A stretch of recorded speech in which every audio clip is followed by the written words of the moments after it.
Hello नमस्कार। मैं उम्मीद करता हूँ कि आप लोग सब सही होंगे और कोरोना से सेफ्टी बरत रहे होंगे, अपने घर में होंगे और लॉकडाउन में टैक्स के लिए बहुत ही हिस्टोरिकल डेट है ये, ऐतिहासिक डेट होगा। और कुछ डेट ऐसे हैं जो 30 अप्रैल, आज 27 अप्रैल हो गया, 3 दिन आपके पास टाइम है। 30 अप्रैल तक ये अपना काम कर लीजिएगा ताकि आपको सही हो, टैक्स पे पेनल्टी इंटरेस्ट वगैरह ना लगे। और इस वीडियो को ज्यादा से ज्यादा शेयर कर लीजिएगा और अपने पास सेव करके रखिएगा ताकि जब असेसमेंट हो तो उस समय आपको प्रूफ करने में इजी होगी।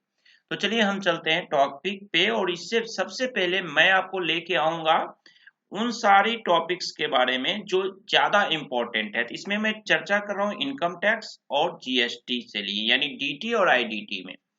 इनकम टैक्स में सबसे पहली बात तो आपको, अगर आप फाइनेंशियल ईयर 1920 में सेक्शन 80 सी यानी पीपीएफ, एलआईसी, ये सारी चीजें इन्वेस्टमेंट, अगर कोई एफडी 5 साल के लिए आप कर रहे हैं या कोई आपका मेडिक्लेम का ड्यू था प्रीमियम जमा करना, तो वो आप 30 जून तक कर सकते हैं और वो आपका फाइनेंशियल ईयर 2019-2020 में ही माना जाएगा।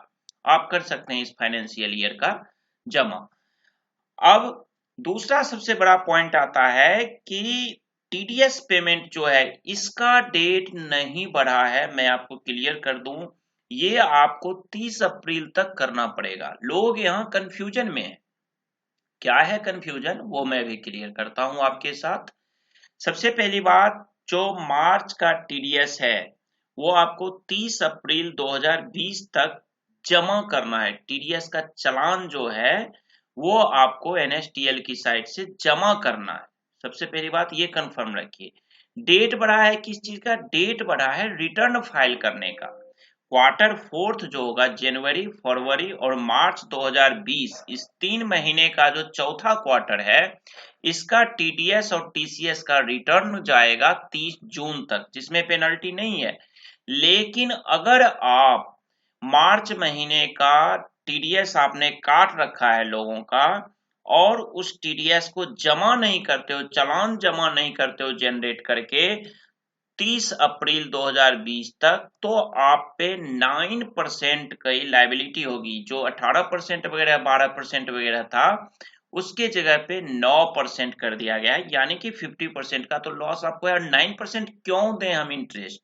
तो अगर आपके पास फंड है तो 30 अप्रैल तक इसे जमा कर लीजिए। अगर नहीं है तो 9% दे करके आप जून तक जाइए, बट बेटर होगा कि 30 अप्रैल को कर लीजिए। और 9% पर एनम, यानी लेट करना नहीं है। 30 जून को आपको रिटर्न भेजना है क्वार्टर फोर्थ का, तो आप अप्रैल में 30 जून से पहले कभी भी जमा कर सकते हैं, लेकिन फिर 9% इंटरेस्ट लगेगा। ये आपको ध्यान रखना है। तो ये इंपॉर्टेंट चीज है कि आपको टीडीएस का चालान जो है जमा करना है 30 अप्रैल तक का, बाकी 30 जून का डेट है। कंफ्यूजन शायद आपकी दूर हो गई होगी। ये मतलब कंफ्यूजन में मत रहिएगा कि अपन को 30 जून तक टीडीएस का चालान जमा करना है, टीडीएस का रिटर्न जमा करना है 30 जून तक। ठीक है, आगे हम चलते हैं आपको जीएसटी में लेकर के। जीएसटी में दो रिटर्न आपको जो भेजना है, जीएसटीआर 3B और जीएसटीआर 1 की चर्चा अभी हम करेंगे, जो इंपॉर्टेंट रिटर्न है। जीएसटीआर 3B में जिसका टर्नओवर 5 करोड़ रुपया से ज्यादा है, यहाँ पे एक वर्ड ध्यान से समझिएगा, tax period late fees waived if return filed on और बिफोर। लेट फीस वेव्ड यानी कि लेट फी आप पे लगाया जाएगा, उसे वेव्ड कर दिया जाएगा, रिटर्न किया जाएगा, तो आपको हटा दिया जाएगा। अगर आप, फरवरी का तो महीना खत्म हो चुका है, मार्च का देखते हैं। अगर मार्च का जीएसटीआर 3B अगर आपका 5 करोड़ से ऊपर टर्नओवर है तो 24 जून 2020 तक जमा कर दीजिए। अगर अप्रैल का आपकी बात रहती है तो वो भी 24 जून 2020 है, और मई 2020 का 27 जून 2020 तक कर दिया गया है। अब दूसरा केस होता है, अगर टर्नओवर 1.5 करोड़ 1.5 करोड़ से ज्यादा है बट 5 करोड़ तक है, 5 करोड़ तक है, तो आपके लिए है मार्च का रिटर्न भरने का टाइम है 29 जून 2020 और अप्रैल का भरने का टाइम है 30 जून 2020। नेक्स्ट हम चर्चा करते हैं कि अगर 1.5 करोड़ रुपया तक आपका टर्नओवर है तो आपको मार्च का जमा करना है 3 जुलाई 2020 तक और अप्रैल का जमा करना है 6 जुलाई 2020 तक। अब tax payer having aggregate turnover of up to ₹5 crore in preceding financial year. अब जिनका aggregate turnover up to 5 crore है उनके लिए क्या है, उनको स्टेट वाइज कर दिया गया है।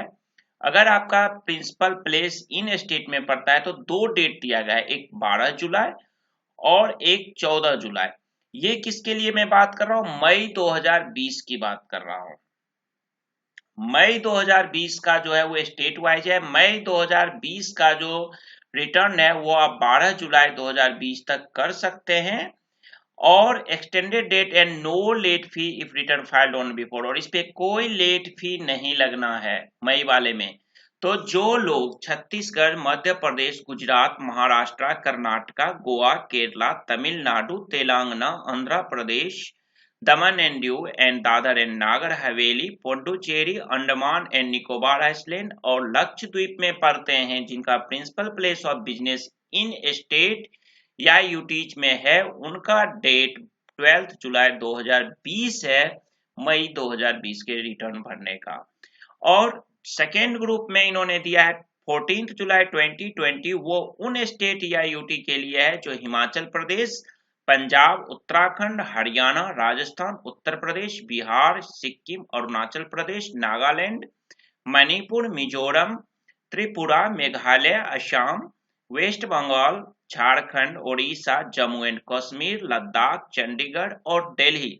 इन जगहों पे अगर आपका प्रिंसिपल प्लेस ऑफ बिजनेस है तो आपका जो डेट है वो 14 जुलाई 2020 है, जिसका मई महीने का 3B फाइल करने का।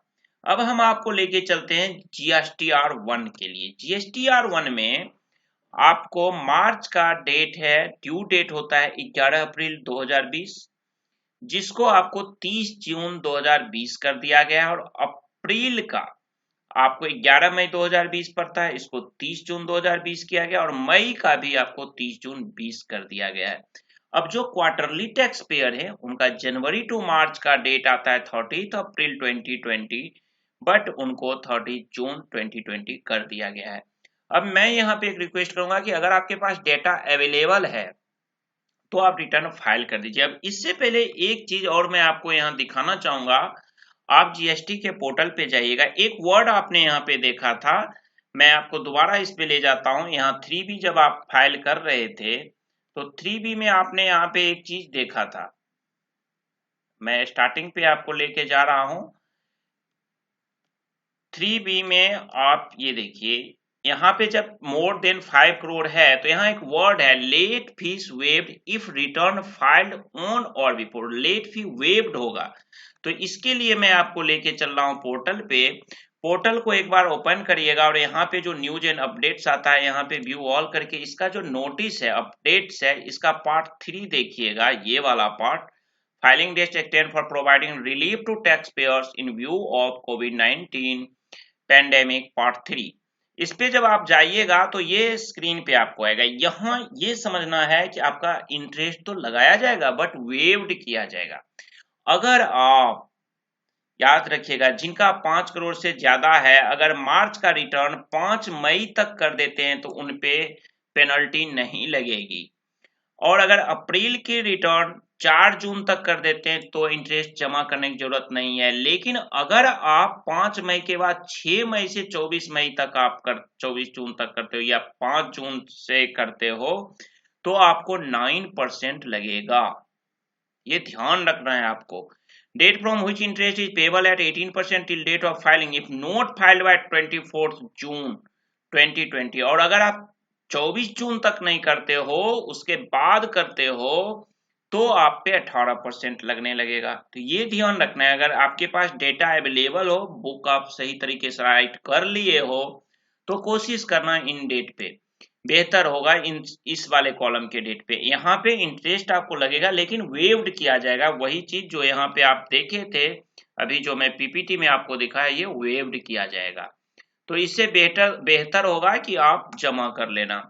तो ये सारे, ये एक बार व्यू कर लेना। मैं पोर्टल बता दिया आपको जीएसटी के साइट पे, इस पे सब पे दिया हुआ है। 1.5 करोड़ से ज्यादा और 5 करोड़ तक है उनका मार्च का 29 जून है, और अप्रैल का है 30 जून, जहां पे इंटरेस्ट नहीं देना पड़ेगा।